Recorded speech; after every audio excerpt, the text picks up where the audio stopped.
Swear.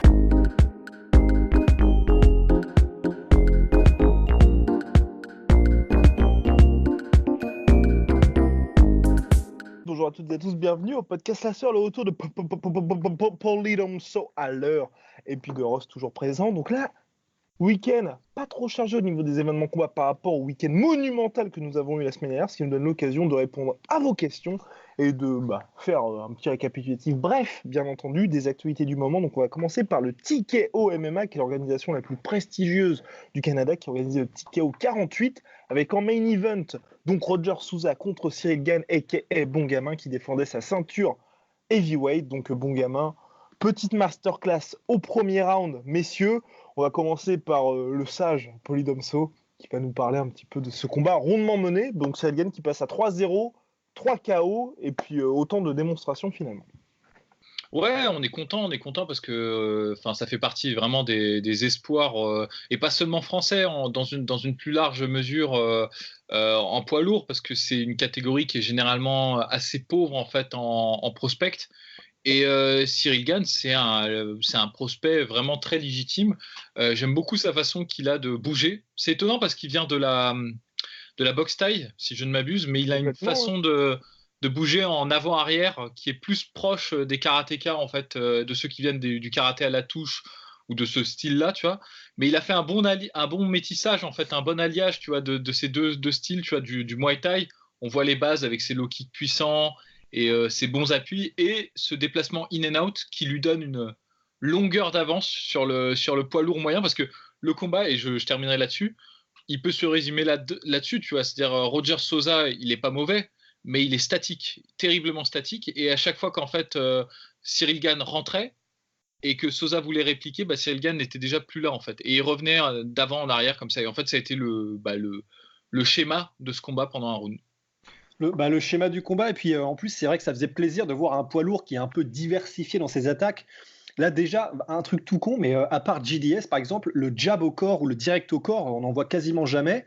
Et il arrivait à faire tout ce qui est in and out, avec quelques low kicks de temps en temps, avec un peu des oblique kicks à la Jackson Wink. Donc c'est vrai que ça fait super plaisir.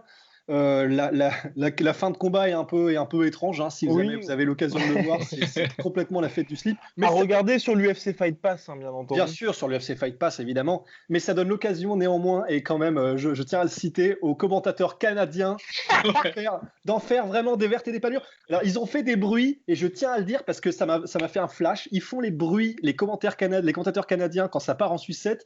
Le même bruit que vous savez quand vous êtes en famille et que vous faites du kayak sur la Drôme ou je sais pas trop quoi, et que pour rigoler vous faites tanguer un peu le kayak des parents, ils font les mêmes bruits que les commentateurs canadiens du TKO. C'est extraordinaire. Donc allez-y. Et puis c'est vrai que pour Cyril, c'est génial, ça fait plaisir et c'est de bon augure parce que d'accord, Souza était statique et clairement il l'a hypnotisé et il l'a fini en moins d'un round. Et c'est vrai qu'il propose des trucs qu'on ne voit tellement pas chez les poids lourds que franchement, c'est de bon augure. Donc Cyril, qui a quand même une victoire sur Bouganem au préalable, qui disait que l'une de ses principales, on va dire, exemples, c'était John Jones, donc comme tu le rappelais avec justesse, mon cher Ross, c'est vrai qu'il y ressemble. Est-ce que vous pensez déjà qu'il est taillé finalement pour l'UFC, sachant qu'il est donc élève de Fernand Lopez au MMA Factory, donc il y a déjà Francis Ngannou parmi les meilleurs heavyweights. Il est déjà prêt pour l'UFC ou faut attendre encore un petit peu? Moi, je pense qu'il est prêt. Honnêtement, de toute façon, en poids lourd, à partir du moment où tu apportes quelque chose un peu spécial et que tu as un physique qui va avec, tu es déjà en fait prêt, plus ou moins. Il n'y a pas une compétition qui est aussi élevée que dans d'autres catégories. Et en fait, le seul truc pour qu'on soit parfaitement sûr qu'il soit prêt, il faudrait qu'il rencontre un lutteur type américain, tu vois, un mec qui sort de la NCAA, tu vois, ou un truc comme ça, tu vois, genre bien... Genre Brock Lesnar. Peut-être pas, mais tu vois, genre par exemple, le premier adversaire qui avait rencontré Ngannou à l'UFC, le Brésilien, j'ai oublié son nom. Oui. C'est pas grave, on oublie, mais bon, mais donc c'était un très bon lutteur. Et plus, il a le nom classique du Brésilien. C'était Oliveira. Luis Enrique. Oliveira. Bravo, plus 6 points pour Tim Ross. Et donc, là, ça avait répondu plus ou moins aux questions parce qu'il avait été capable de répondre en fait à ce type d'agression. on le sait pas encore pour Cyril Gane, s'il a le style fait pour ça ou s'il a les armes pour répondre à une stratégie qui est celle de, on va dire, 3/4 des heavyweights à l'UFC, à savoir, tu vois, genre te plaquer contre la cage, essayer d'avoir le takedown, essayer de créer un brawl pour faire exploser la puissance. C'est pas très subtil, en fait. La catégorie des lourds est pas très subtile. S'il arrive à répondre à ça, bah, il peut faire une carrière, je pense, très honorable à l'UFC parce qu'il a des armes, comme disait Rost, qui sont assez réminiscentes d'autres poids lourds qui ont eu du succès. C'est vrai qu'il y a du JDS, moi, je trouve, dans Cyril Gane. On retrouve un petit peu cette saveur, tu vois, et même, je pense qu'il y a même un petit peu de Alexander Emelianenko. Moi, sa performance, elle m'a fait penser, alors je renvoie un combat, elle m'a fait penser au combat de Alexander Emelianenko contre Ricardo Moraes au Pride. On avait un combattant très statique contre un combattant qui faisait du in and out, et je vous conseille d'aller le voir parce que c'est Gardez ça pour les devoirs de la semaine, mon cher. Ouais, tout à fait. Devoirs de la semaine. Alors, mon cher Ross, donc pour poursuivre sur ce cher Cyril. Oui, qu'est-ce que je voulais dire déjà? Oh là là, c'est pas possible. Oh là là. Mouvement in and out. Oui. Attends, vas-y, ouais. Mouvement in and out. Bon, on peut non, si. Oui. Alors, personnellement, en fait, j'aimerais bien. Alors, soit un lutteur américain, parce que c'est vrai que ça, c'est l'épreuve du feu de toute façon. Mais même pour l'instant, il a eu 3 victoires assez expéditives et très. Bon, bah, ça l'est que d'un côté, hein, c'était à sens unique. J'aimerais bien, pourquoi pas, si c'était possible, aller le voir faire un tour du côté des Russes, du M1 ou des gars comme ça, des mecs super solides et qui seront solides dans toutes les disciplines parce que généralement ça vient du sambo, ça vient de la lutte, ça vient d'etc. Et forcément ce sera des guerres contre des gars comme ça et juste simplement de se mouiller un peu juste pour voir où il en est, pour voir mentalement comment ça se passe quand il est dans une guerre d'attrition contre un énorme sibérien ou un truc comme ça. Donc j'aimerais bien aussi ce genre de test avant d'aller à l'UFC pour être sûr qu'il est waterproof avant d'aller dans l'octogone. Complètement, c'est vrai que ce serait intéressant pour lui parce que c'est vrai que pour l'instant il n'y a pas vraiment eu d'adversité, même si sur son combat précédent il avait affronté un prospect, on va dire canadien, et comme il met quand même pas mal de kilomètres debout à tous ses adversaires, bah, notamment sur le combat contre Souza, il y a un moment quand il y a eu le premier knockdown je crois, j'avais trouvé un petit peu moins, on va dire, précautionneux, et il aurait pu se faire éventuellement mettre au sol, donc c'est vrai que ça s'apprend aussi, hein, seulement 3 combats de professionnels, donc affaire à suivre. Messieurs, en tout cas, on suit ça avec attention. Et Taylor Lapillus, qui allait au TKO pour prendre la ceinture, et en bantamweight, il a donc pris la ceinture.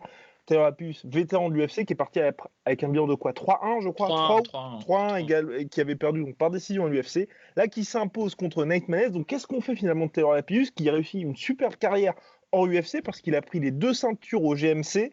Là, cette ceinture ici, il y avait eu juste une défaite, on avait déjà parlé avec Polydomso et Rust, contre un Russe hyper dangereux qui était à 5-0 en Russie d'ailleurs, donc c'était vraiment le sale match-up pour lui. Mais là, voilà, il fait encore le taf. Super finish, Rust d'ailleurs. Allez, parle-nous de ce finish. On peut se faire des petites gâteries. Bah, alors le finish, il est magnifique. La séquence de finition. Il y a d'abord un mouvement où c'est vraiment, ça fait beaucoup penser à Georges Saint-Pierre. Il fait un Superman jab, il me semble, ou un Superman direct, enfin en tout cas un Superman punch, et suivi directement d'un roundhouse kick, et qui ne met pas en low kick comme JSP, mais qui l'a mis directement à la tête. Et juste après, il a suivi un peu Nate et il lui a mis un sidekick au foie. Oh, c'est vraiment super. Bah, comme disait Polydomso avant, c'est style Vitor Belfort, John Jones. Et le gars s'est jamais relevé. Franchement, je l'ai trouvé super propre, très rapide. Et vraiment, ça ouais. Bah, il y avait une différence de classe entre les deux, clairement. Ouais, clairement. Bah, pas mieux. Le seul problème, à la différence de Cyril Gane, c'est que Taylor Lapillus, il évalue dans une catégorie où il y a beaucoup de compétition, quoi. C'est la seule réserve qu'on peut avoir parce qu'effectivement, il est très, très bon. On l'a vu avec Tom Duquesnoy d'ailleurs. Oui, tout à fait. Non, mais c'est vrai. Et puis quand on pense au nombre de mecs qui arrivent, qui sont bons, tu vois, par exemple, un mec dont on parle pas, c'est Peter Yan, tu vois. Typiquement, c'est un mec du top 10, mais c'est un tueur à gages, le mec, c'est un assassin, tu vois. On en parlera bientôt, messieurs, dans la preview de l'UFC 238. Tout à fait. Mais bon, du coup, kudo à Taylor Lapillus. Il aurait sa place largement méritée à l'UFC. D'ailleurs, elle était méritée.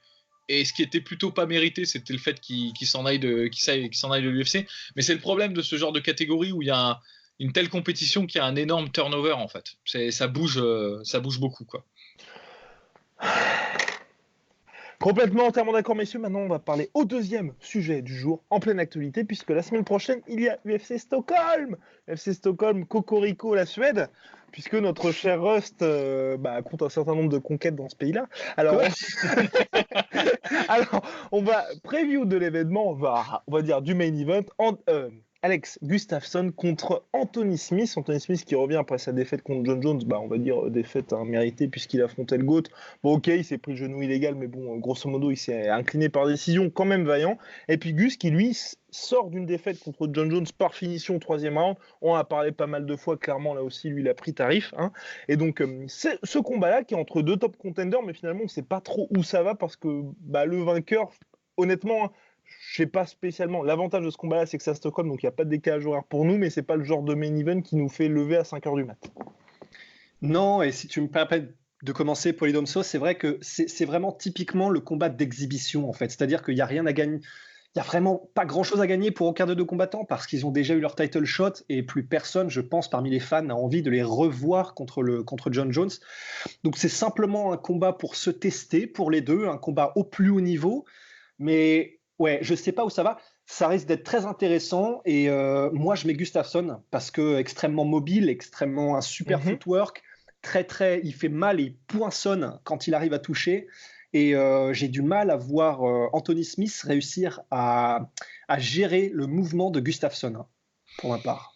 Oh. Moi, je poursuis dans cette idée. Je pense que si Gustafsson perd contre Anthony Smith, ce sera le signe qu'il y a un truc qui va pas bien, tu vois. Enfin, faut ranger les outils. Il y a un truc qui marche pas parce que je trouve qu'Anthony Smith, il est très courageux, il est très dur, on est d'accord, il y a aucun problème avec ça, mais il y a pas un aspect de son jeu qui ressort en fait. Il y a pas un domaine, tu vois, où on se dit ah putain, c'est vraiment un très bon boxeur, ou alors il a des bêtes de transition, ou alors il est dangereux. En fait, Anthony Smith, il a fait une carrière en survivant, en étant dur.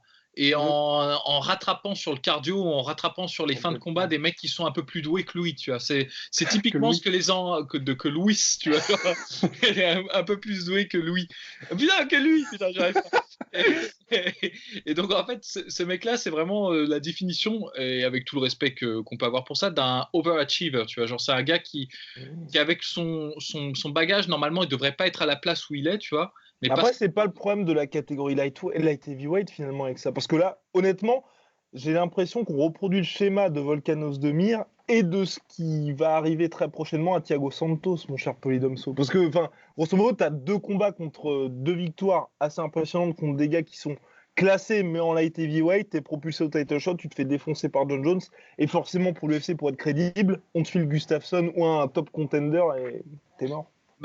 Ouais, je pense qu'en fait c'est vraiment un peu ça, c'est un peu le ticket de sortie quand même, parce que c'est pas cool pour Anthony Smith qui a été irréprochable en tout cas en light heavyweight, parce que perdre contre John Jones, tout le monde perd contre John Jones, quoi, c'est terrible, mais c'est ça, tu vois.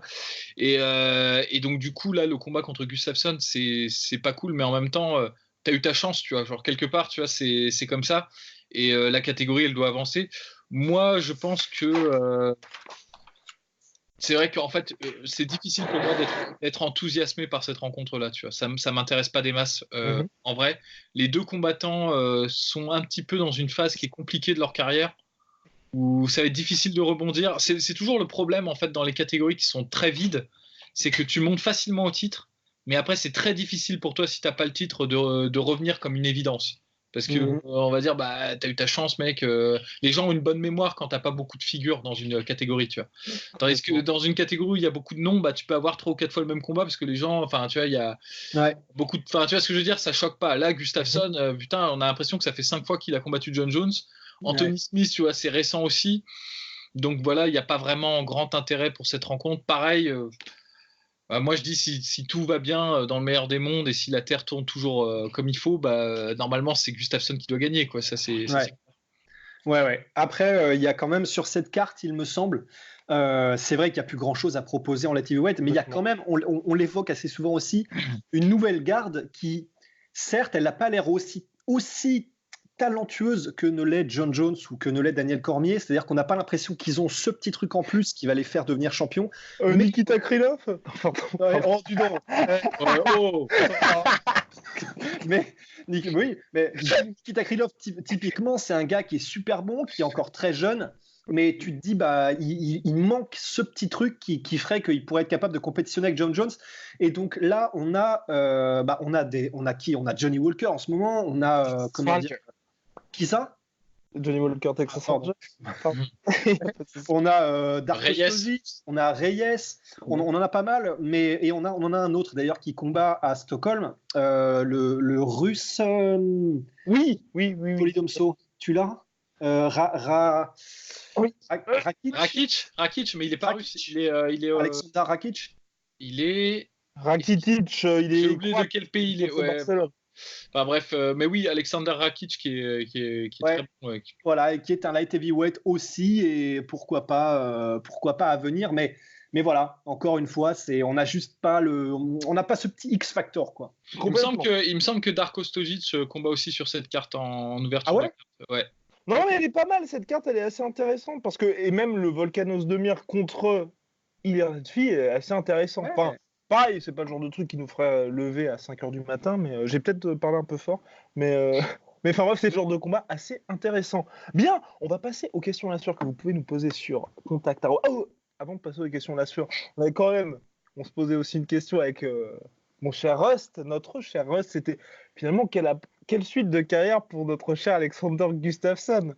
Parce que c'est vrai que c'est toujours la question qu'on se pose après les combats de Gustafsson, et même où elle est aujourd'hui, c'est à quoi bon combattre pour Gustafsson ? Parce qu'il y avait cette question qu'il avait posée juste après, c'était pourquoi pas monter en poids lourd, mais là on se dit c'est complètement bouché parce qu'il a perdu 2 fois contre John Jones maintenant, 1 fois contre DC, et puis vraisemblablement DC qui ne va pas redescendre. Enfin, à quoi bon poursuivre ici, dans le sens où au mieux ça va devenir un super gatekeeper, mais vraisemblablement là la voie vers le title shot semble bouchée pour lui.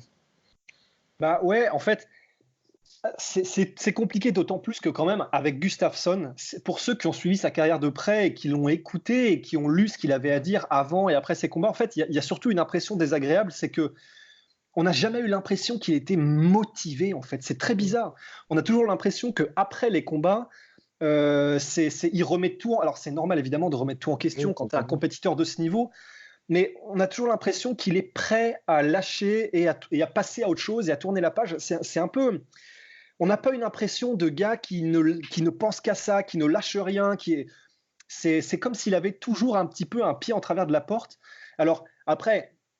De toute façon, comme ce sont les catégories light heavyweight et potentiellement heavyweight, où grosso modo tu es toujours à 2-3 combats du title shot, en vérité, il suffirait que là il nous fasse des conférences de presse où il nous dit qu'il a trouvé quelque chose, on ne sait pas quoi, il a trouvé la foi au fond, et là il revient à bloc et il va trouver la foi.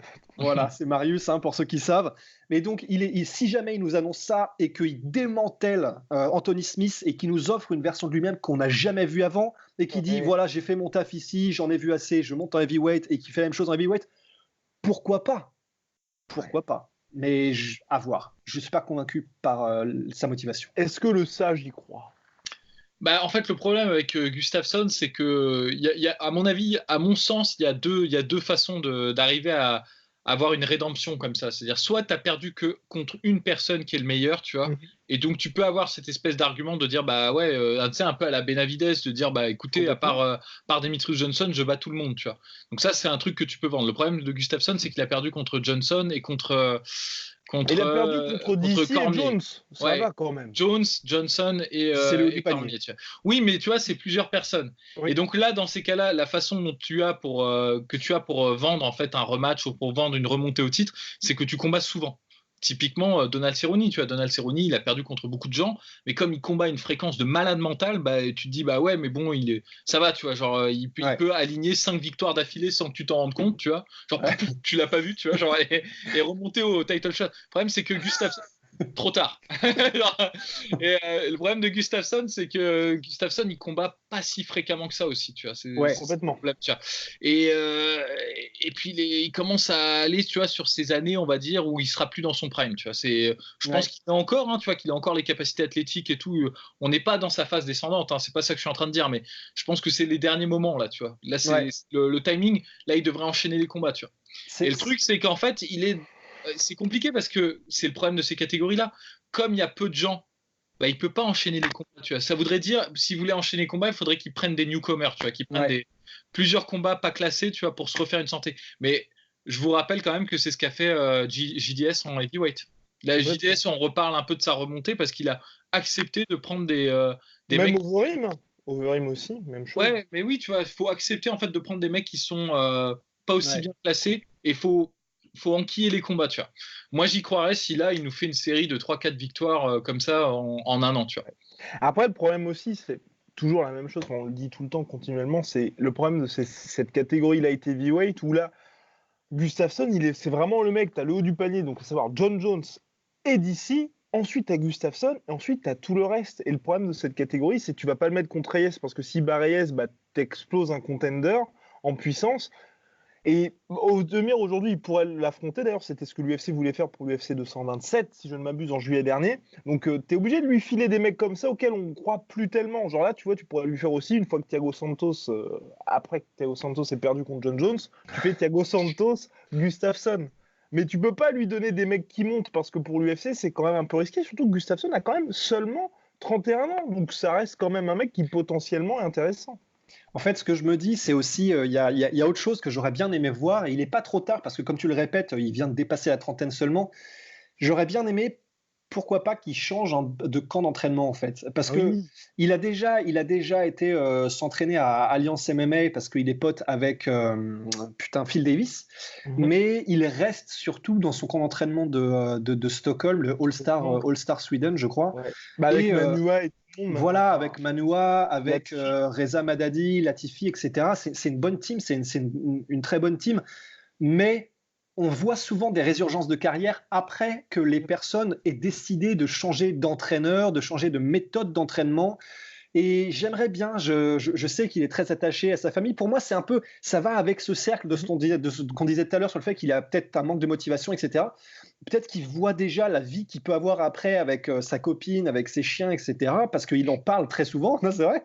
Et du coup, bah, on se dit, enfin moi, c'est l'impression que j'ai, c'est je me dis, bah, peut-être qu'en fait là, c'est peut-être parce qu'il est un pied dedans, un pied dehors et qu'il n'ose pas justement franchir ce pas parce qu'il a sa famille, parce qu'il a tout ce qu'il a en Suède.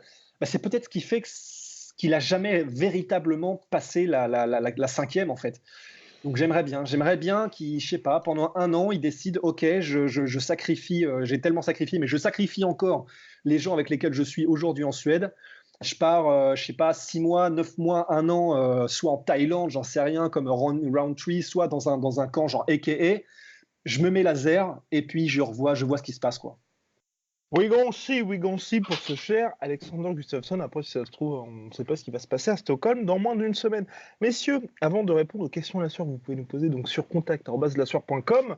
Il y a une question d'ailleurs d'une madame qui vient d'arriver pour La Sueur. Petite précision, oui, parce qu'il y a certaines personnes qui s'étonnent pourquoi on ne répond pas à leurs questions. C'est parce qu'en fait, généralement, quand il y a des événements qui approchent, par exemple comme là, Gustafsson, on a reçu beaucoup de questions sur Gustafsson. Quand il y a le combat Cerrone-Ferguson, bah, on a beaucoup de questions sur qu'est-ce que vous pensez de Cerrone et tout ça. On prend une seule question, on se dit qu'on fait un sujet, on compile et comme ça on répond grosso modo aux questions de tout le monde. Donc c'est pas qu'on ne veut pas répondre à vos questions, c'est juste que on décide de compiler comme ça, c'est beaucoup plus pratique pour nous. Et sachez également qu'il y a grosso modo, quand vous voyez le nombre de vues sur YouTube, il y a 1% des personnes qui posent des questions. Donc ça fait quand même un certain nombre de questions. Et quand on répond pas aux questions d'une semaine à l'autre, ça s'ajoute, donc ça fait énormément de questions. Donc n'hésitez pas à poser des questions, on y répondra tôt ou tard. Voilà. Donc ça veut dire, pour ceux qui n'ont pas suivi, que par exemple, une vidéo de 2000 questions, de 2000 vues, ça fait 20 questions. Exactement. Merci, Rust. Voilà. Voilà. Je ferai une interro à la fin. Exactement, oui, dans les devoirs à la fin qui arrivent bientôt.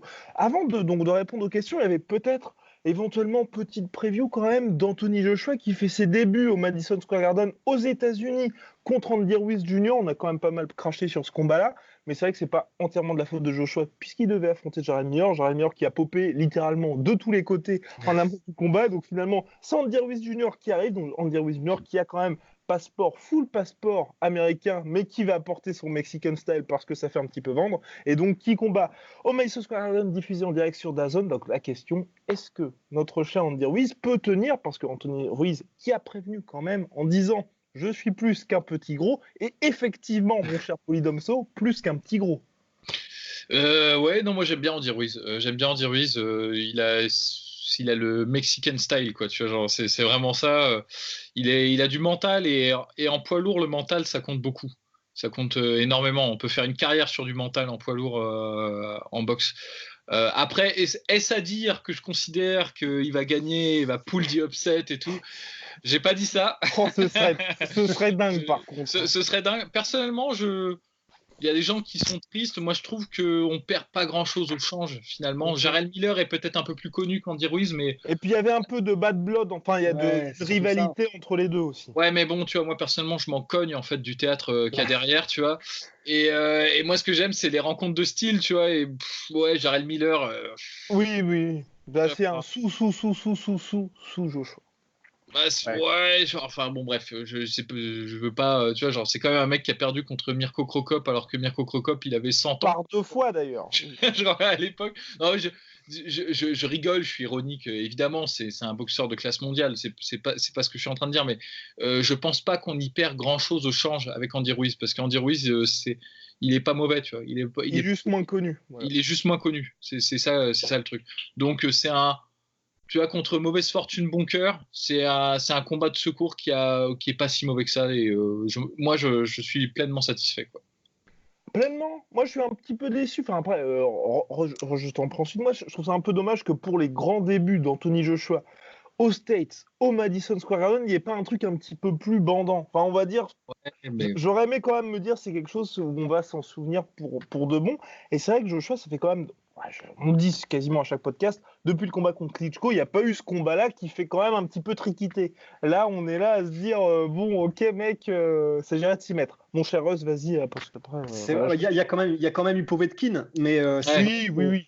Mais c'est vrai que ce que tu veux dire probablement, c'est ce combat qui réunit un peu tous les critères et qui font que les gens s'y intéressent comme étant presque un phénomène culturel. Et c'est vrai qu'il n'y a pas eu en fait. Ce Povetkin, même si c'est un énorme boxeur, n'a pas amené ça. Et c'est vrai que du coup, c'est un peu un pétard mouillé d'avoir ce remplacement pour le Madison Square Garden. Après, je rajoutais pas grand-chose, si ce n'est que je suis d'accord en fait avec Polydomso. Personnellement, au niveau du style, je préfère largement aussi Anthony Ruiz. Oui. Mais voilà, pour ne pas faire doublon de ce que vous avez déjà dit. Oui. Voilà, entièrement d'accord. En tout cas, l'avantage de ce combat-là, c'est comme l'a dit Joshua, comme l'a dit Eddie Hearn, c'est que c'est une marche importante dans la carrière de Joshua et qu'après ça, on pourra passer au vrai fight. Mais voilà, par exemple, dans les combats qui pareil, triquent pas grand-chose, c'est la revanche contre Dillian Whyte au Royaume-Uni. Moi, personnellement, j'aurais aimé, enfin, tu sais, un petit côté, un petit peu, rajouter un peu de panache, un peu de « Ok, mec, t'es la superstar, mais apporte-nous un peu quelque chose, un peu de respect, comme ce que fait le GOAT du MMA, Conor McGregor. » Non, on plaisante. Allumé. On plaisante, mais c'est parce qu'on va parler donc de Conor McGregor. Attends, juste avant de dire, moi, le combat que j'aurais bien aimé, mais dommage, il n'y a pas eu lieu, et que j'aimerais bien voir quand même, c'est Joshua contre Ortiz. C'est vraiment ça. Ça, si on m'avait donné un choix là, en remplacement contre Miller, c'est ce combat que j'aurais aimé voir. Mais parce que c'est déjà pré-engagé avec Wilder, donc il y avait tous ces soucis-là, mais entièrement d'accord, d'ailleurs on en avait parlé, c'était l'année dernière, mon cher Polydomso, quand il y avait le combat Wilder-Ortiz, où on disait effectivement, Ortiz, c'était quelque part, ça aurait pu être ce troisième homme dans cette catégorie-là, puisqu'à l'époque, Fury n'était pas de retour. Donc on va pouvoir répondre aux questions la sueur, donc vous pouvez nous les poser sur contact@lassueur.com et sur Instagram @lassueur. Donc on va parler de Conor McGregor comme à chaque podcast quasiment, mais là c'était surtout pour parler de ce fameux deal avec ESPN, parce qu'on reçoit beaucoup de questions là-dessus. C'est pourquoi est-ce que les stars ne reviennent pas, pourquoi Brock Lesnar n'est pas revenu. Et les gars, est-ce que vous pouvez nous poser des questions, enfin, nous répondre à nos questions sur le deal ESPN, parce que c'est vrai que les gens en France comprennent pas trop, parce que c'est diffusé sur RMC Sport 4. Voilà, que l'on salue d'ailleurs. Alors, question donc d'Antonino, sujet podcast, la stratégie de l'UFC avec la catégorie lightweight, donc c'est surtout sur le deal ESPN. Salut à toute l'équipe de la sueur. Petite question en vue du podcast de la semaine. Quelle est, selon vous, la stratégie à moyen terme de l'UFC pour l'avenir de la catégorie lightweight ? On sait, même si ça doit vous faire chier d'en parler, qu'un certain Conor McGregor est forcément dans l'équation. À ce titre, il serait peut-être intéressant, à l'instar du point Godwin, de faire une étude statistique pour savoir combien de temps met Conor arrivé dans une conversation sur le MMA. En bouquant ses principaux adversaires potentiels entre eux, j'ai du mal à voir où l'UFC veut en venir. Affaiblir son pouvoir dans les négociations, déjà amoindri par le deal ESPN, Antonio est très bien renseigné, je ne dis pas que c'est un mal, mais je peine à comprendre. On sait qu'il n'acceptera jamais un combat sans enjeu contre un Gaethje par exemple. Il y a forcément un plan qui tient compte tenu du calendrier des combattants, mais j'ai du mal à voir lequel. À part le mettre, ce qui serait illégitime, contre le gagnant de Poirier versus Khabib ou gruger une fois de plus Cerrone et Ferguson, point de suspension. Sinon, félicitations encore une fois pour votre travail de qualité, le dynamisme, la passion que vous y mettez et le visage magnifique de Rust. Oh non, je plaisante. Que vous y mettez. Continuez comme ça. Chaud. Merci beaucoup Antonio pour la question. Juste petit point, ensuite je vous laisse messieurs apporter votre science toujours si précieuse. C'est vrai que le côté du ESPN, donc l'UFC a signé un accord exclusif pour les pay-per-view avec ESPN, ce qui fait qu'aujourd'hui l'UFC n'est plus dépendante des pay-per-view comme à l'époque, où là en gros l'UFC est assuré grâce à ESPN de gagner l'équivalent de 500 000 ventes de pay-per-view par contrat, ce qui fait que Brock Lesnar par exemple n'est pas revenu parce qu'il a dit je veux 15 millions comme ce que ça lui rapportait à chaque fois qu'il combattait. L'UFC lui a fait non merci parce qu'on n'a plus besoin de toi, donc il revient pas. Et là McGregor qui s'est blessé à la main lors d'un sparring a des difficultés avec l'UFC, il veut revenir toujours pour l'été automne, mais il a des difficultés dans les négociations avec l'UFC parce qu'il dit toujours la même chose, moi je veux mon fils de ouf dépendant des pay-per-view, mais l'UFC lui dit écoute Coco, maintenant on n'a plus besoin de toi. Voilà, donc c'est le gros problème du deal ESPN, ça rapporte des masses à l'UFC, mais je veux dire que pour les combattants, c'est beaucoup moins intéressant pour eux. Oh, bien dit donc. Polydomso, est-ce que tu peux arrêter de séquestrer les petites filles dans ton Ça suffit, elle est parfaitement majeure et consentante. Alors, mon cher Ross, c'est parti. Ouais, en fait, la question, donc, c'est sur Conor et le deal ESPN, en fait, sur les négociations. Ouais. En fait, si on peut faire un rapide point, c'est vrai que, de toute façon, ce qui est clair, c'est que alors c'est un contrat qui était à la base, il me semble, prévu pour 7 ans et qui est passé à 9, c'est ça ? C'était 5 ans à la base. 5 ans et c'est passé à 7, un truc comme ça. Oui, voilà, c'est ça, exactement. Ouais, et en fait, donc, c'est parce que il faut savoir qu'au début du comment dire, du deal entre l'UFC et ESPN, de leur collaboration, c'est le mot que je cherchais, en fait, ça s'est tellement bien passé au niveau de la manière dont ils ont fait les events et du déroulé des events, c'était beaucoup plus rapide, beaucoup plus fluide, il y avait des analystes vraiment de qualité qui étaient connus du public mainstream, qui venaient apporter un petit peu ce qu'ils avaient à dire, etc. Donc en fait, ça partait absolument parfaitement, et même du point de vue des spectateurs, même étrangers, c'était superbe de voir ce que faisait ESPN avec l'UFC, c'était génial, on avait vraiment l'impression qu'ils étaient arrivés à la marche ultime. Ça s'est tellement bien passé qu'ils ont décidé en fait de faire un système de pay-per-view qui serait uniquement accessible par l'application ESPN+, la plateforme. Et en fait, c'est là où, pour pas mal de fans, le bas a blessé. C'est parce que donc, faut savoir que la plateforme ESPN+, il y a un paywall, il y a un mur il faut payer pour avoir accès à l'application. C'est $5 par mois environ. Ce qui n'est pas énorme en soi. Alors, c'est pas énorme, mais c'est quand même un paywall en fait. Et tous ceux qui s'intéressent vite fait à la manière dont les consommateurs choisissent de payer ou non quelque chose, même si tu mets un tout petit prix, en fait, à partir du moment où tu as un prix et que tu as une obligation et qu'il faut payer, sortir la carte et machin, et ben en fait, les gens ne le font plus. Et depuis qu'il y a eu le fait que tu es obligé d'avoir l'application ESPN pour ensuite avoir le droit de payer le pay-per-view, ça a fait des chiffres qui, pour le moment, sont catastrophiques. C'est-à-dire on parle de moins de 100 000 pour l'UFC 236, Adesanya Gastelum et Poirier Holloway, qui est quand même assez lourd sur les standards actuels de l'UFC. Pour l'instant, alors c'est là où c'est paradoxal, et je vais essayer de ne pas faire monologue, donc si tu veux, Polydomso, je te passe la parole après, ou même Guillaume. Ouais, Polydomso, mais alors en fait, c'est tout simplement pour dire que c'est là où c'est paradoxal, c'est-à-dire que tu viens de citer les deux main events qui ont fait littéralement des bombes au niveau des pay-per-view. Moins de 100 000, c'est une catastrophe. C'est-à-dire que si on raisonnait en termes de pay-per-view avant le deal ESPN, c'est dans les pires de l'histoire. C'est un très mauvais pay-per-view avant le deal ESPN. Déjà, c'était 200 000. 200 000, c'était vraiment catastrophique. On est à moins de 100 000. Et on est à moins de 100 000 alors que les deux affiches dont tu as parlé, c'est quand même des très très gros noms. C'est-à-dire que l'UFC décide, parce que du coup, comme tu l'as dit, de toute façon, eux, ils seront payés. Non seulement ils ont l'équivalent de 500 000 pay-per-view au niveau de ce qu'ils gagneront, et en plus, ils ont des rentrées d'argent passives en plus de ça. Bah, par exemple, les gens qui payent leur billet à l'entrée, les sponsors qui sont dans la cage et les droits externes, parce que là, on ne compte que les droits aux États-Unis, bien entendu. Donc, c'est énorme. Donc, c'est-à-dire que de toute façon, l'UFC, elle, est payée, mais en mode Crésus. Enfin, c'est Midas, touche ses crottes de nez, ça devient de l'or. Et le truc, c'est justement qu'ils n'ont plus besoin de rien ni personne. Ils n'ont plus besoin de rien ni personne, mais si les plus grosses stars qui peuvent aligner pour l'instant, parce que mine de rien, Max Holloway, Dustin Poirier, Adesanya et Gastelum, oui. C'est quand même parmi les gros poids lourds qu'ils ont au niveau star, normalement, théoriquement en ce moment, même si on a un tout petit peu plus, il y a John Jones, etc.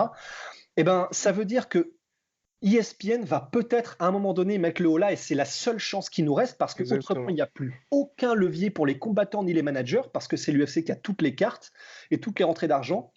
Le seul espoir, ce serait que ESPN dise à l'UFC, à un moment donné, nous, on veut aussi quand même rentabiliser le truc, et on ne peut pas se permettre d'avoir l'équivalent de 65 000 qui achètent le pay-per-view. Donc, il va falloir commencer à nous mettre un petit peu des stars sur la table des négociations. Mais sinon, c'est pour boucler la boucle, et promis, après, je te laisse la parole, Poidomso. Et c'est effectivement que là, Conor, il est dans la situation où l'UFC n'a plus besoin de lui. Ce serait un super plus, mais de toute façon, eux, ils sont payés quoi qu'il arrive. En plus de ça, et c'est vrai aussi que de son côté des négociations, il a l'air de faire la fine bouche et d'avoir un petit peu des exigences irrationnelles compte tenu de la branlée qui s'est prise il y a quelques mois. Donc, c'est peut-être lui, en plus, il s'est pété le poignet visiblement, c'est peut-être lui qui a des exigences trop élevées. En tout cas, l'UFC n'a plus besoin de lui, donc compliqué de chez compliqué. Alors, monsieur Poidomso.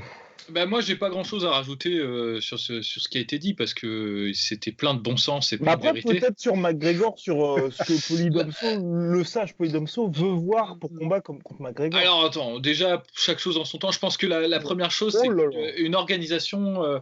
je pense que c'est terrible ce que je veux dire, mais c'est pas une mauvaise chose pour la pérennité d'une organisation de se détacher de stars, tu vois. C'est-à-dire qu'en gros, le problème, c'est que tu es trop vulnérable, en fait, quand tu as une star aux aléas qui peuvent affecter sa vie, tu vois. Si l'UFC mettait 100% de sa stratégie sur Conor McGregor, sur Ronda Rousey, sur Brock Lesnar, elle s'exposait quand même aux frasques de McGregor, aux défaites de Rousey et aux caprices de Lesnar, tu vois. C'est ça. Et en fait, tu peux pas, quand tu as un business de ce niveau-là, être dépendant d'individualités aussi fantasques que McGregor, par exemple. Tu sais pas quel scandale peut sortir comme ça du jour au lendemain. Tu sais pas que le mec, il va dire non, mais maintenant, je fais assez de bif avec mon whisky, j'ai plus besoin de vous, les amis. Tu vois, genre, t'es trop vulnérable. Et maintenant, l'UFC, c'est plus une petite compagnie de mecs, tu vois, qui venaient des casinos et qui faisaient un peu d'argent. Maintenant, c'est une énorme machine. Tu vois, c'est une machine de guerre, le truc, avec des investisseurs et avec des gens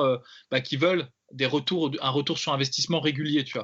Donc ils peuvent plus en fait rentrer dans ce deal, tu vois, tu vois, genre peer-to-peer, tu vois, genre j'ai envie de dire négocier avec machin et tout. C'est plus comme ça. Et en fait, c'est terrible, mais on va se détacher de ce modèle-là progressivement. C'est-à-dire qu'on a eu à un moment donné, juste avant la vente à WMG, cette espèce de mécanisme, tu vois, de prendre des énormes stars, de miser à fond dessus. Mais ça, c'est une stratégie de parieur, tu vois, c'est vraiment une stratégie dangereuse, toi. Ils auraient pu se planter lamentablement avec ça, tu vois, façon Affliction, tu vois. Affliction, c'était ça, tu vois. Affliction, ils ont fait 3 événements, parce qu'au 3e, Josh Barnett, sur lequel ils avaient misé à fond, il a popé et le combat n'a pas pu se faire avec Fedor, et donc le truc s'est écroulé, tu vois. Donc on peut pas en vouloir à l'UFC de chercher la pérennité et de se détacher au maximum de tout ce qui peut en fait être soumis à un aléa, tu vois. Mais les fans dans cette histoire, mon cher Poidomso. Et c'est ça le problème. Le problème, c'est qu'il faut savoir ménager la chèvre et le chou, tu vois. Et le truc, c'est que t'es quand même une entreprise qui vend du spectacle. Ouais, non, je suis d'accord. Et c'est vrai que jusqu'à preuve du contraire, tu peux pas à un moment donné, en fait, là où tu prends un risque, c'est que tu prends le risque de laisser en fait cette part du marché à une autre organisation. Exactement. Si tu dis ok, je favorise plus les combats de stars, j'en ai plus besoin, il y a une autre entreprise qui va prendre cette place-là, tu vois. Après, ils ont tellement d'avance. Quand on sait qu'Amir Khan fait de l'UFC, on se dit qu'ils sont quand même assez tranquilles. Ouais, mais tu vois, genre je dis, par exemple, regarde le One FC, tu vois, ils ont réussi à récupérer des combattants qui étaient pas trop mauvais. Alors, on est encore au stade où c'est du deal, où c'est des relations d'affaires, où il n'y a pas de, on va dire, de compétition, de concurrence déloyale, tu vois, genre de trucs un peu graves qui se sont passés. Mais à un moment donné, de toute façon, si tu arrêtes, tu vois, d'essayer de faire plaisir aux fans et que tu te dis, bah, moi je m'en fous, j'ai mes 500 000 qui rentrent, quoi qu'il arrive et tout, bah, de toute façon, tu vois, c'est Newton, hein, une force dans une direction, tu as une autre force dans l'autre direction, tu vois, c'est comme ça, tu vois, genre, à un moment donné, bah, tu auras une organisation qui va prendre une place, quoi. D'autant plus que le One FC, déjà, en tout cas, évidemment, c'est le marché asiatique sur lequel ils étaient déjà avantagés de par leur connaissance de ce même marché. Mais en Asie, ils font pari au lait. En Asie, le One FC, on peut se moquer, et c'est vrai qu'il y a des trucs un peu bizarres qui s'y passent. Jean Petrosian qui perd, et puis finalement, allez, on va refaire ça. Ça va. Mais on peut se moquer de la manière dont, pour l'instant, ils gèrent leur organisation, qui, mine de rien, c'est le fait qu'elle soit autant sur le devant de la scène, c'est relativement nouveau quand même. Même si elle est ancienne, elle est assez ancienne, cette organisation. Et ben, c'est des qui dans chaque discipline aussi. Ça aussi, c'est quand même sa force sur l'aspect. Et sur le marché asiatique, c'est eux les tauliers. Hein. C'est vrai que l'UFC s'y est pas trompé, et je pense pas que le fait qu'ils aient déposé là-bas un petit Performance Institute soit totalement étranger à ça. Mais le Bellator commence à avoir des stars parce que dès qu'il y a une hémorragie, même que ce soit parce que l'âge ou parce que les combattants vont être payés mieux, quand il y a une hémorragie de stars à l'UFC, généralement c'est tu vois, c'est un signe ça.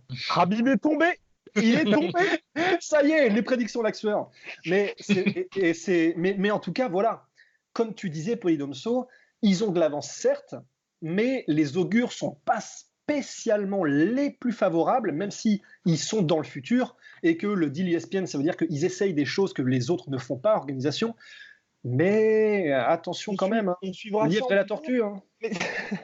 on suivra ça, mais après, moi, ce qui m'inquiète un petit peu pour les combattants, parce que c'est surtout ça qui, moi, me préoccupe, c'est que, par exemple, le retour de Nate Diaz, pour moi, montre que finalement, l'UFC a eu raison, parce que Nate Diaz, finalement, il lui propose quoi ? Il lui propose un co-main event contre contre Anthony Pettis à l'UFC 241.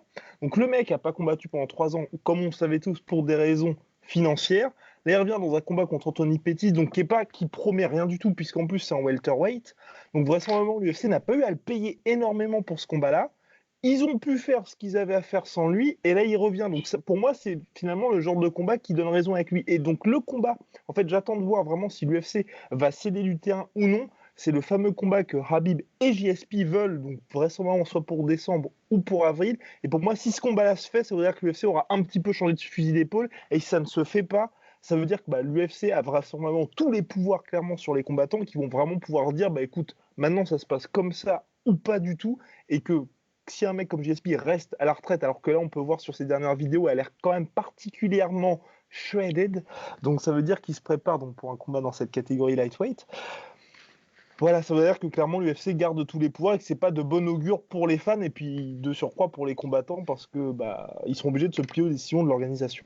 C'est vrai. Et si je peux juste finir sur un truc, ce serait que ça va être intéressant parce qu'on va voir, là l'UFC a clairement, on l'a dit là sur les 10 dernières minutes, tous les pouvoirs, c'est elle qui a toutes les cartes en main, mais il y a forcément un moment où j'ose espérer que l'avis et l'ire des fans fera qu'il y aura peut-être une prise de conscience, j'espère, dans les plus hautes sphères de l'UFC.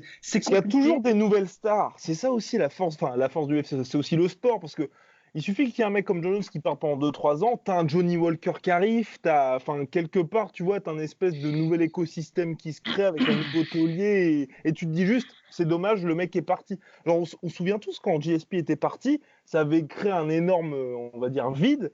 Mais finalement, petit à petit, la catégorie, tu as eu des nouveaux mecs, tu as Robbie Lawler qui est revenu, qui a fait un run complètement dingue, et t'oublies pas Georges Saint-Pierre, mais finalement, tu apprends à vivre sans lui, et quand il revient, tu es juste là en mode « Ah, c'est génial, JSP revient ».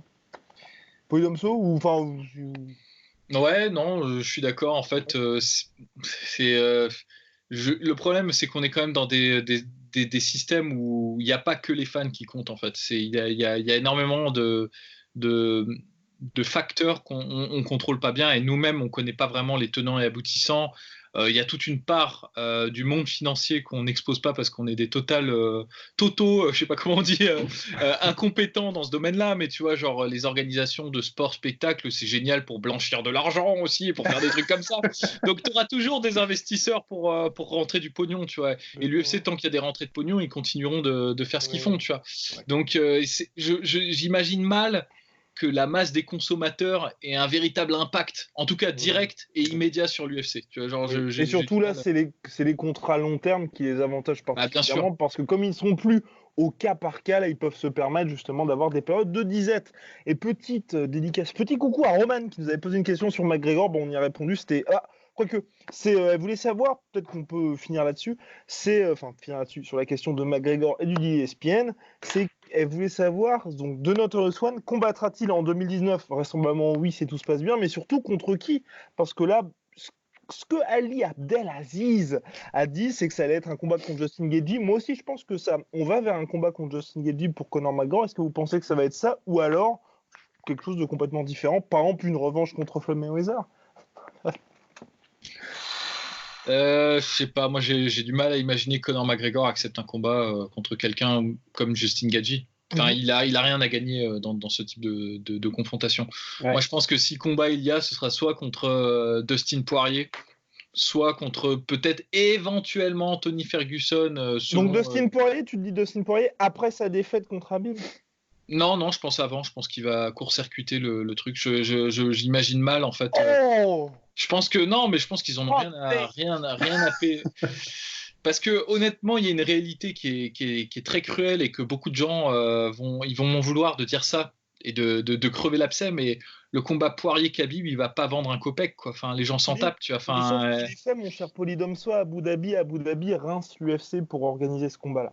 D'accord, ok, mais ce que je veux dire, c'est que j'ai du mal à imaginer, tu vois, genre que c'est une ampleur, un retentissement médiatique. C'est pas de la faute de Khabib, hein. Je pense que Khabib fait bien la star. Là, pour le coup, c'est plus du niveau d'Austin Poirier, parce que tu vois, je pense pas qu'il remue les foules. D'ailleurs, parce que les chiffres que vous avez donnés en début là de questions étaient assez éloquents. Tu vois, il faut 2 personnes pour faire un super combat. Si le combat entre Khabib et Conor McGregor a fait tant, et je pense que ça fait chier beaucoup de gens de l'admettre, mais c'est parce qu'il y avait Khabib et il y avait Conor McGregor, tu vois. Là, le problème, c'est que s'il y a que Khabib qui doit porter sur ses épaules ce combat-là, bah, mine de rien, je pense que c'est encore plus avantageux si jamais, je sais pas, Conor il arrive à squeezer une décision contre Dustin Poirier et lui court-circuiter sa place. Donc je pense que en bon parieur, tu vois, si jamais ils refont un combat avec Conor McGregor, soit contre Dustin Poirier, soit contre Ned Diaz, soit à la limite contre Cerrone parce que c'est un nom, mais je le vois mal le mettre contre un Gaethje, tu vois, parce que c'est trop dangereux et ça rapporte pas, ça intéresse pas. Quoi. Je veux dire. Ouais. Captain Rust. Eh ben, tout pareil en fait. Là, honnêtement, je sais pas quels sont les plans de McGregor, mais si on se fie, et on peut pas s'y fier, mais si on devait se fier à ce qu'il annonce lui-même sur ses réseaux sociaux, il a l'air d'être dans un état d'esprit où de toute façon il n'acceptera aucun combat si ce n'est pour le titre ou Khabib. Donc je ne sais pas où il va avec ça, et je sais qu'il y avait il me semble, des pourparlers avec Justin Gaethje à un moment donné justement. Ouais, complètement. Mais ouais, je sais pas où ça va, mais j'ai du mal à le voir accepter un combat qui ne serait pas pour une échéance aussi importante qu'un titre ou Khabib. Et ben moi je pense qu'il y a Dustin Poirier, Khabib Nurmagomedov à l'UFC 242 à Abu Dhabi, que Conor McGregor combat en octobre contre le vainqueur de Ferguson, Cerrone, et le vainqueur affronte Khabib en décembre dans le dernier pay-per-view de l'année, le 14 décembre à Las Vegas, messieurs. Ouais, mais ça fait déjà plus sens qu'un combat contre Justin Gaethje. Je pense à mon avis. Oui, mais après on se dira que va-t-on faire de Gaethje? Bien. On va avancer un petit peu sur cette question. On nous avait posé une question sur la sueur que je n'arrive plus malheureusement à retrouver. Je suis vraiment désolé à la personne qui a posé cette question. C'était qui peut battre Lomachenko? Et cette personne disait, pour cette personne-là, donc en boxe, Vassil Lomachenko, que vous connaissez, donc champion du monde, double champion olympique, et la personne voyait comme principal contender à Lomachenko Gervonta Davis. Ouais, non, mais oui, carrément, pourquoi pas. De toute façon, le problème, c'est que je pense pas que c'est un combat qui va se faire là, tu vois, dans l'immédiat. Parce que Gervonta Davis, il y a beaucoup de gens qui investissent sur lui. C'est pas pour lui faire rencontrer un mec aussi dangereux que Lomachenko maintenant, tu vois. Parce que c'est, encore une fois, il y a une partie sport, mais il y a une partie business qui est trop importante, tu vois. Et évidemment que si Gervonta Davis, il arrive à cartonner Lomachenko, bah, ça l'assied totalement, tu vois, ça l'assoit, je sais pas, et pour les années à venir, tu vois. Mais le truc, c'est que c'est un gros risque quand même, tu vois. C'est un gros risque et question d'Amine, pardon. Question d'Amine par mail. Voilà, c'était Amine qui avait posé la question par email. Et donc, du coup, non, moi je pense pas que c'est un combat immédiat. Après, c'est vrai que ce serait très intéressant. Moi, j'aimerais beaucoup voir un combat comme ça. L'autre combat que j'aimerais bien voir avec Lomachenko, c'est contre Mickey Garcia. J'aimerais bien voir. Parce qu'après, à part ces gens-là, honnêtement, je vois pas grand monde qui puisse, tu vois, genre après peut-être que j'oublie un nom, j'oublie une personne, mais c'est vrai qu'à part Davis et du coup Garcia, moi je vois personne là qui a les. Parce que ce qui est sûr, c'est que là, le prochain combat qui apparemment est officiel et signé pour Lomachenko, c'est Luke Campbell, qui est numéro 6 mondial chez Super Lightweight. Donc ça va. Hein. Mais voilà, ça devrait être une promenade de santé, encore une fois, pour Lomachenko, quoi. Donc, complètement. Ouais, bon, après, pour moi, le seul risque pour Lomachenko, ce serait d'avoir un petit peu les yeux plus gros que le ventre. Et dans le sens qu'il y a ce combat-là, dont il en parlait un peu, enfin, je vois pas ce combat-là se faire, mais quand il disait je vais monter pour affronter Pacquiao, qu'il y ait cette espèce de truc-là où il y a un mec qui le challenge comme ça dans une catégorie un peu trop haute pour lui et qui se retrouve finalement bloqué physiquement. Et moi, je pense que ça peut être un risque pour lui parce qu'on connaît tous Lomachenko et le côté, le mec veut à chaque fois écrire l'histoire quasiment à chaque combat. Là, il est obligé d'être un petit peu tempéré parce que c'est la boxe professionnelle, qu'aujourd'hui c'est une star et que ESPN essaie un peu de vendre un petit peu sur son seul nom, mais que tu vois, il y a cette espèce d'opportunité-là un peu trop haute pour lui physiquement, qu'il fasse OK, j'y vais, et puis qu'il se retrouve bloqué, un peu comme le dernier combat de Mickey Garcia, où il a perdu honorablement, certes, mais c'était finalement le moins cher des money fights pour lui. C'est sa première défaite en carrière, certes honorable, mais on est là en mode, OK, Mickey Garcia, t'as perdu, et c'est pas parce qu'il était moins bon, c'est que clairement, physiquement, il y a un moment où tu peux pas monter limites, autant que tu peux. Exactement. Ouais. Il y a des limites, d'autant que je pense que moi, personnellement, si on me demande quel style pourrait venir à bout de Lomachenko, je reste persuadé que c'est très, très difficile, voire même impossible de battre Lomachenko à son propre jeu, c'est-à-dire à distance, être un meilleur styliste que Lomachenko. Je veux dire, regardez, comment il s'appelle le Cubain, là, j'ai oublié, Rigondo. Il a rien fait, alors que Rigondo, c'est un tueur à gages normalement. Et qu'on le voyait comme le mec le plus dangereux pour lui finalement. Ah ouais, carrément, tu vois. Donc en gros, c'est difficile. Donc à part une puncher chance, tu vois, genre parce que t'es un bon boxeur puncher et que tu peux le choper parce qu'il se fait toucher quand même, Lomachenko. Donc il y a moyen de faire ça. Moi, je pense que le meilleur style pour vaincre Lomachenko, c'est la pression et la guerre, faire un match sale. Ou la jouer sale comme Salido. Voilà, c'est ça, faire un match sale contre lui, tu vois. Et le problème, c'est que c'est difficile parce que Lomachenko, il l'envoie. Donc je pense pas que les mecs de la même catégorie que lui peuvent faire ce genre de combat contre lui parce que c'est trop difficile, ça prend trop au niveau du physique. Mais un mec qui serait peut-être un peu moins talentueux que lui, mais plus lourd, plus grand, plus fort, plus plus dur, il pourrait en fait tu vois, remettre le match au même niveau, tu vois, en trichant un petit peu, en jouant le truc un peu sale à la Salido, parce que Salido, il a fait quand même même si le match est controversé, il a fait un super match en fait quand il a fait. Il a fait vraiment ce qu'il fallait faire contre Lomachenko, tu vois. Et je pense que ça, ce serait possible contre des mecs qui sont un peu plus lourds que lui, un peu plus solides que lui physiquement, tu vois. No mas. Eh bien, on va passer maintenant aux questions de Captain Cook.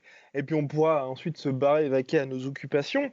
C'est la question de notre cher Captain Cook sur Instagram, @lassure, je répète. Salut équipe, tout d'abord, merci pour votre réponse à ma question sur Elias, alias Free Nude Théodorou. Ma question porte sur le choc. Désolé pour les autres à qui on ne répond pas aux questions. Vraiment désolé. On essaye à chaque fois de balancer, mais Captain Cook a été le plus rapide. Ma question porte sur le choc prochain de John Bones Jones versus Marita Santos. Je trouve qu'on sous-estime Thiago Santos. J'aime ce combattant et personnellement, je le vois faire quelque chose face à Jones et même le surprendre. Il a livré des guerres entre autres contre Anders et Manua. Il a du cœur et une puissance de frappe lunaire. lunaire comparé à John Jones. Bon, bah. Lunaire comparé à John Jones. Ce combat illustre parfaitement la masturbation, l'esprit, où les gens se demandent entre la puissance et la technique laquelle peut l'emporter. Voilà votre point de vue sur le combat personnel. J'aimerais avoir votre point de vue sur le combat. Personnellement, j'ai du mal avec Jones. Le mec se dope tout. Le mec se dope. Tout le monde s'en branle. Je trouve ça limite et injuste pour les autres combattants. Merci les gars, vous êtes remarquables. Alors, messieurs, c'est vrai que Thiago Santos sur le papier est déjà condamné comme un peu tous les mecs, mais pour ma part, après je laisse les experts. Hein. Je pense que hormis un KO, Thiago Santos n'a aucune chance de s'imposer, ce qui plus est en 5 rounds. Et pour mettre KO John Jones, surtout Thiago Santos avec le bagage qu'il a, ce serait pas Lucky Punch, mais bon. Ça me paraît très très compliqué pour lui de s'imposer contre John Jones. Et pourtant, je l'aime bien, Thiago Santos, hein, mais là, la marche me semble un petit peu trop haute. Ouais. Surtout que Jones sait pour le coup. Ça aussi, pour moi, c'est Jones et Jackson Wink savent que le seul moyen pour Thiago Santos de s'imposer, c'est par un KO. Donc. Ouais, non, c'est clair que à ce niveau-là, ça paraît difficile à imaginer en fait que John Jones se laisse surprendre. Après, c'est vrai que Thiago Santos, il a quand même un truc, il apporte le chaos, quoi. Il apporte le chaos. Les combats, c'est toujours complètement la fête du slip avec lui. Hein. Tu vois, genre, vraiment, il se lance, il fait des trucs. Moi, j'adore aussi hein, Thiago Santos. Hein. J'aime beaucoup. J'adore son assurance qu'il a dans le chaos. Tu vois, c'est un truc qui me fascine chez lui, c'est que les choses, à mon avis, se passent pas du tout comme il a prévu qu'elles se passent. Et il arrive à maintenir, tu vois, genre une certitude, tu vois, là-dedans. Et peut-être que c'est ça qu'il faut contre John Jones. Peut-être qu'il faut cet esprit un peu kamikaze, tu vois, de se dire bah allez Osef, j'y vais à fond et puis de toute façon j'avais prévu que ça se passerait comme ça, parce que c'est un peu le truc qu'il a, tu vois, j'aime bien, c'est qu'à chaque fois qu'il gagne un combat, tu vois, il est genre exactement comme j'avais prévu, alors que tu vois, genre tu fais mais non mec, t'as failli mourir 3 fois dans le combat et tout, c'est pas du tout ce que t'as prévu, mais c'est ça, et puis bon, il est très athlétique. Il est dangereux à peu près partout, tu vois, quand tu réfléchis. Bon, il a pas un sol de ouf et il a pas non plus une lutte de ouf, mais les deux coups, tu vois, il peut mettre KO sur des techniques de jambes, sur des techniques. Donc, ouais, je pense qu'il y a quelque chose d'intéressant. En fait, à mon sens, le match, il va être intéressant sur un round ou deux. S'il apporte quelque chose, s'il y a vraiment un truc qui change, je pense que passer un round ou deux, je pense que John Jones, il aura réussi à s'adapter, tu vois. Et à partir du moment où John Jones, il aura compris à peu près comment fonctionne Thiago Santos, ça va être très très difficile pour Thiago Santos parce que je pense pas qu'il ait un truc vraiment spécial qui change véritablement le jeu, si ce n'est son imprévisibilité, tu vois. Et donc voilà. Et c'est tout ce que j'ai à dire là-dessus, quoi. Enfin, et avec tout l'amour que j'ai pour Thiago Santos, hein, ça c'est clair. Et encore, enfin, c'est vrai qu'il apporte le chaos, mais son dernier combat contre Jan Blachowicz, honnêtement, il y a été très très précautionneusement. Hein. Enfin, je l'ai maté là cet après-midi. Et les 2 premiers rounds, en fait, il se jette pas, il prend pas de risque et il y va vraiment, vraiment avec prudence. Et en fait, je sais que j'annonce ça comme si c'était une bonne chose, mais en fait, pas tellement, parce que je sais pas quelle approche il prendra contre John Jones, mais visiblement, là, je sais pas si c'est un game plan, un plan de match particulier qu'il avait pour Jan Blachowicz, qu'il a d'ailleurs mis KO sur un contre, hein, même pas sur une offensive, mais je le vois mal être très offensif et réussir à surprendre John Jones de quelque manière que ce soit, parce que là où John Jones, au-delà du fait que techniquement il est juste poli, c'est qu'il est extrêmement bon gestionnaire des distances. Et Thiago Santos, il est très bon, comme Polydomso le disait dans le chaos, mais il n'a pas... S'il doit attaquer sur un enchaînement ou sur une combinaison, etc., il n'est pas exceptionnel en fait. Et du coup, j'ai beaucoup de mal à voir comment, même debout, comment est-ce qu'il peut arriver à ne pas se faire gérer dans un premier temps et pourquoi pas finir par John Jones. J'ai vraiment beaucoup de mal. Pour ce que j'ai vu sur les derniers combats que j'ai rematés de Thiago Santos, c'est un diamant brut, mais je vois rien. Je vois rien là qui puisse vraiment surprendre de quelque manière que ce soit. Non, mais complètement. Bah, c'est toujours la même chose avec cette catégorie light heavyweight. Enfin, je vois mal comment un mec comme Thiago Santos va pouvoir passer de Blachowicz et puis Manoua et même qui avait-il? Il avait battu qui juste avant? Eric Anders. Eric Anders, voilà. Tu passes de Anders, Manoua, Blachowicz Et là, John Jones, je pense qu'il y a un moment donné, même lui va se dire, ah merde, tout ce qui marchait d'habitude, là, ça marche pas. Et avec un mec qui va absolument tout neutraliser, parce que ça aussi, je pense qu'il va se retrouver très rapidement bloqué en mode, je peux pas faire ça. Mais c'est ce que, en fait, c'est ce que je voulais dire, et que j'ai pas dit d'ailleurs, par rapport au fait que c'était peut-être pas une bonne nouvelle qu'il ait été précautionneux contre Blachowicz, c'est que s'il décidait que c'était un peu maintenant son style, parce que la raison pour laquelle il a fait ça contre Blachowicz, c'est peut-être aussi, ça n'y est pas étranger, parce que c'était un main event et que c'était 5 rounds, et qu'il a peut-être décidé de commencer à gérer un peu son énergie, c'est ce qui semblait. Si c'est ça qui fait contre John Jones et qu'il essaye de pas y aller trop vite pour maintenir son énergie, etc., essayer de gérer un combat contre John Jones, c'est la pire des idées possibles. Donc voilà, enfin... Non, trop dur, surtout que John Jones sait où l'attendre. Enfin, pour ma part, j'aimerais pour le coup voir quand même, tu vois, s'il arrive à toucher John Jones, tu vois, dès le début du combat, et qu'il y a un petit peu ce côté, enfin, oui, ça me paraît hautement improbable, mais j'aimerais voir ça, tu vois, qu'il y a un petit peu de suspense, parce que sinon, je pense que ça va être pas simple, mais tu vois, John Jones va accélérer, va le mettre au sol, ça va se terminer en soumission tranquille, quoi, à mon avis. C'est ça le truc. Moi, je te dis, je donne 2 rounds. Tu vois, 2 rounds oui, voilà, pour voir s'il arrive à exprimer quelque chose d'inattendu, tu vois, et s'il reste dans le truc classique de, tu vois, d'essayer de, tu vois, juste d'essayer de toucher sur une technique et tout, ça va pas marcher. Tu peux pas surprendre John Jones comme ça, c'est pas possible. C'est pas possible. Il est trop intelligent dans sa façon de combattre, tu vois. Enfin, donc. Agreed, boy. Agreed. Bien, on est à 1h pile, voilà. On va pouvoir terminer ça tranquillou. On prévient tout de suite, donc vous pouvez nous poser des questions sur Instagram, @lasseur, mail, contact@lasseur.com. La semaine prochaine, avec Rust, on lance. Qu'est-ce qu'on lance, mon cher Rust?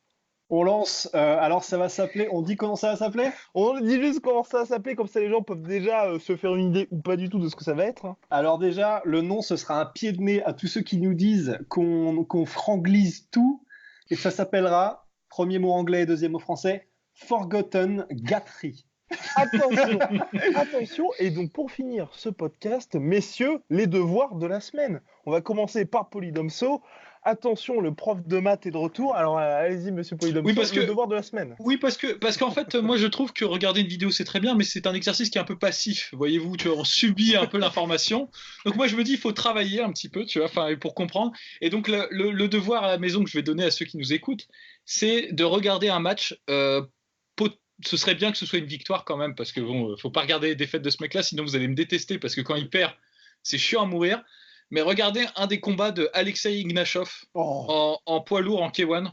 Je vous donne le combat qu'il faut regarder, soit c'est Michilt, soit c'est Michilt, soit à la limite contre Rémi Bonjaski, même s'il le perd parce qu'il fait des trucs assez de ouf dans ce combat, tu vois. Donc c'est un poids lourd qui a pas eu une super carrière parce qu'il avait des problèmes avec la boutanche, il était alcoolique et il s'entraînait pas très bien. Mais en revanche, voir un poids lourd faire ce genre de truc, avoir ce Muay Thai vraiment très perfectionné et tout, c'est du pur bonheur. Et il a un style à la Slave, tu vois, il a l'air d'en avoir strictement rien à branler à chaque fois qu'il rentre dans le ring, que ce soit contre Badrari ou contre Semi Shield ou contre Peter Hertz, il a un sang-froid qui est imperturbable. Donc, petit devoir à la maison, regardez des combats de Alexei Ignashov. Interrogation la semaine prochaine, mon cher Rust. Ouais, à la limite, tiens, puisqu'on est dans le slavisme, et je suis désolé Polydomso parce que je pense que tu devais peut-être te le garder pour d'autres devoirs à la maison, mais je vais être obligé de le dire parce qu'il est trop stylé. Arthur Kishenko, qui est aussi un kickboxer absolument monstrueux. Et c'est un gars qui a commencé dans les petites catégories, lightweight. Il a combattu Boako, K1, World Max, il a combattu Andy Sauer, tout le monde, Masato. Et il est maintenant en train d'exploser des gens, il me semble, en middleweight. Voilà, donc il est absolument... Est-ce qu'il n'a pas battu Pereira d'ailleurs? Par KO, mec. Par KO. Voilà. Enfin... Donc, dites-vous que Pereira, c'est en ce moment un cauchemar sur pattes au Glory et qu'il est en train d'éclater toute la concurrence. C'est le taulier du Glory. Et Kishenko, qui est un Ukrainien, ancien lightweight, est monté en middleweight et a éclaté le champion incontesté encore en ce moment. Voilà, franchement, allez-y, c'est un régal. Et toi alors, Guillaume? Eh bien, moi, je conseille, en cette semaine d'élection eh bien, pour les députés donc, européens, je vous conseille de finir donc, le jeu version rouge-feu, donc Feuerrot en allemand. Vraiment très bon, qui était sur Game Boy Advance. J'avais beaucoup apprécié. Voilà, donc c'est ce que je vous conseille pour cette semaine. Voilà, messieurs. Ah mais attends, donc ça veut dire que les devoirs à la maison, les prochaines fois, on peut dire des trucs qui n'ont pas rapport avec le même. Ah, on peut dire des trucs qui ont rapport avec ce que vous souhaitez, parce que les Forgotten Gatry, hein, Oui, ah oui, parce que les Forgotten Gatry. Non, oh.